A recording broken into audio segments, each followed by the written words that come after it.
Hi, I recently did a YouTube short talking about integral suppressors versus thread-on options, specifically the dead air mask, which is fairly well represented in YouTube videos.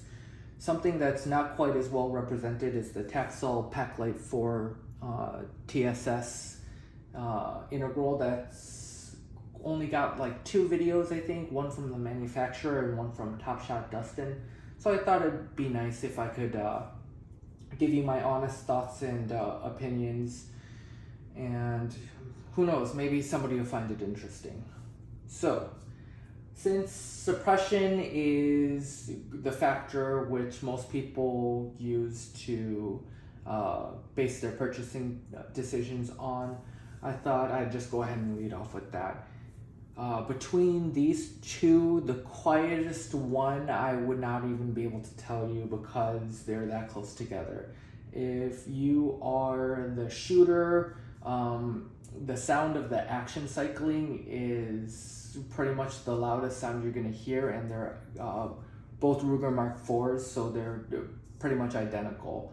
If you're the observer and you're standing away from the shooter, the loudest sound is usually the sound of the bullet hitting the berm. So I mean, they're really both that quiet, and you might as well just toss a coin.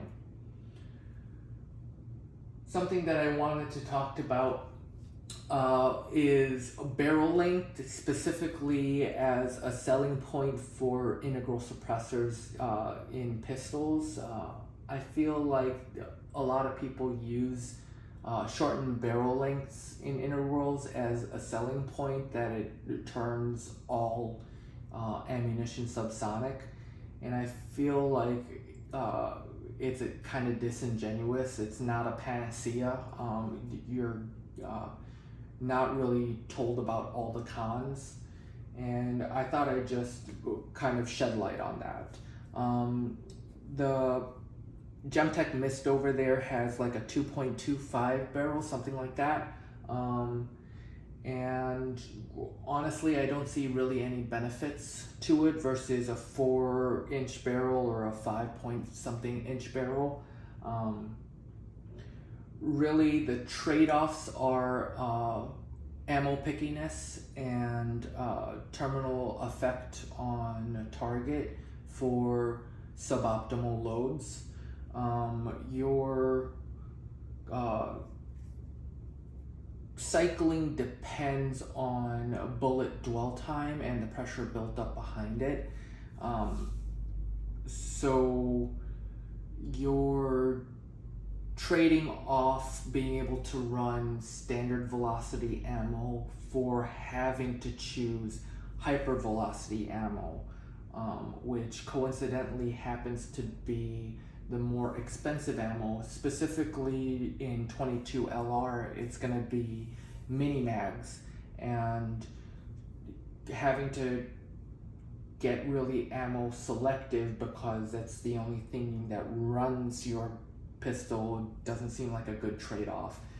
It's not the panacea that they lead you to believe it is. The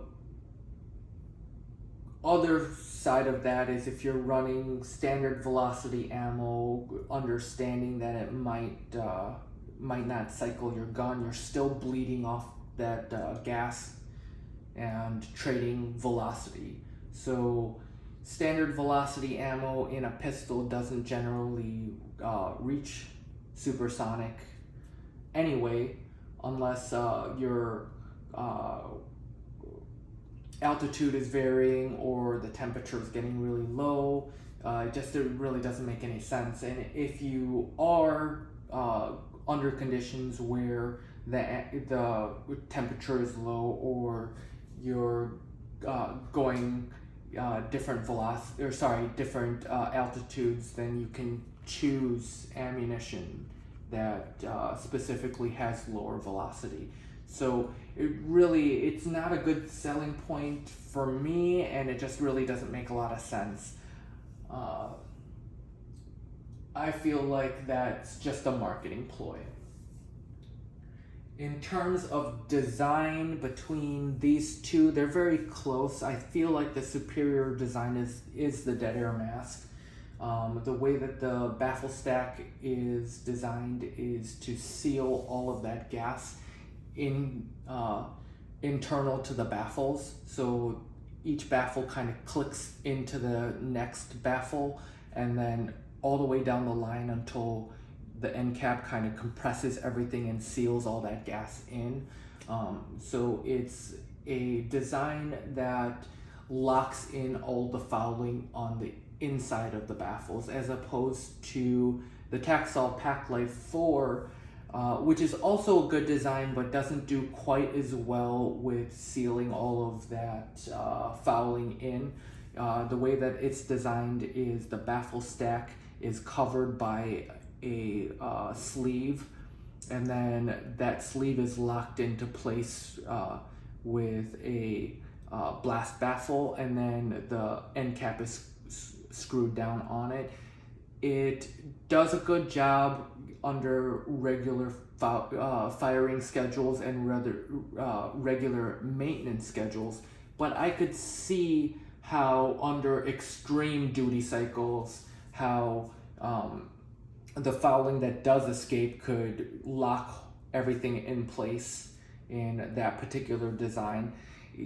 Granted, I have never encountered that, but I could see how if you just shot bricks and bricks and bricks through it, you would end up with a problem. In terms of overall value, the dead air mask comes in at $439, which is just about the price of standard Ruger Mark IV. That's in comparison to the $855 for the Tacsol Paclite IV TSS. The dead air mask is the winner in terms of value. Couple that with the fact that the Tacsol usually comes in stock every few months, and they only produce like a handful of them. I'll be honest, I've only seen them come in stock twice when I was looking over the course of over a year, and both times they were sold out in a matter of minutes. Me personally, I needed to have it just because of its rarity. That is part of the selling factor. I'm just going to be super honest. I wanted it because how rare it is. The other thing about it is the form factor and how light it is. It'll fit inside of any standard Ruger Mark IV holster that has an open bottom, which the dead air mask doesn't quite do because its diameter is wider than the actual barrel. So there's that. The increased sight radius is another factor. I like shooting with iron sights. Don't get me wrong. Optics are nice to have, but I like to switch it up a lot, and I like to stay in practice with my iron sights. Speaking of which, if you look at these side by side,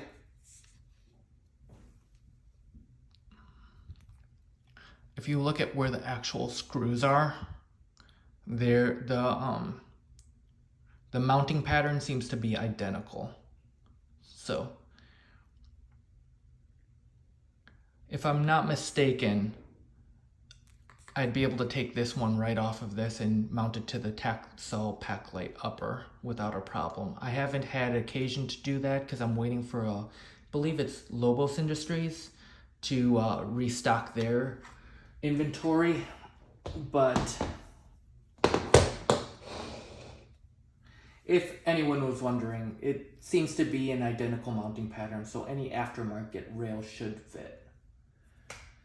But yeah, that's my thoughts. That's my honest opinions on the Tacsol Paclite. Let me know your thoughts in terms of value, barrel lengths, ammo pickiness, what your like ideal 22 suppressor is, whether that's an integral versus a thread-on. And if you like this content, let me know.